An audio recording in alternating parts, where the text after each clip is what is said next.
Aktiivse kodanikuühiskonna loomulikult minu jaoks moodustavad kodanikud, kes on ise aktiivsed, olgu siis oma kogukonnas või riigi tasandil, kes julgevad oma seisukohti välja öelda, julgevad põhjendada neid ja samal ajal ei ole lihtsalt sellised kliendid, kes ütlevad, et riik peab meile seda tagama ja riik peab teist tagama, vaid on valmis ka ise selle oma heaolu ja ka teiste heaolu nimel veidi panustama, sest iga kogukond kindlasti eeldab ka seda, et sa annad oma isiklikke õigusi veidi ära ja oled valmis ka teise õiguse eest seisma. Aktiivne kodanik julgeb võtta vastutust.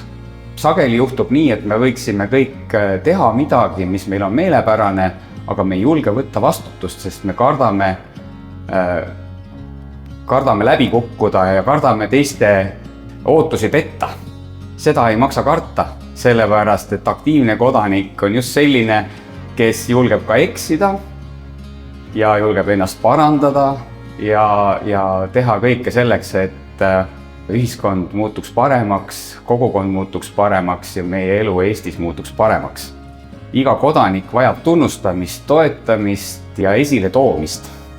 See on üks väga oluline oskus, mida sageli võib-olla kõikidel vedajatel inimestel ei juhtu olema, kes ise nii-öelda adra taha seisavad.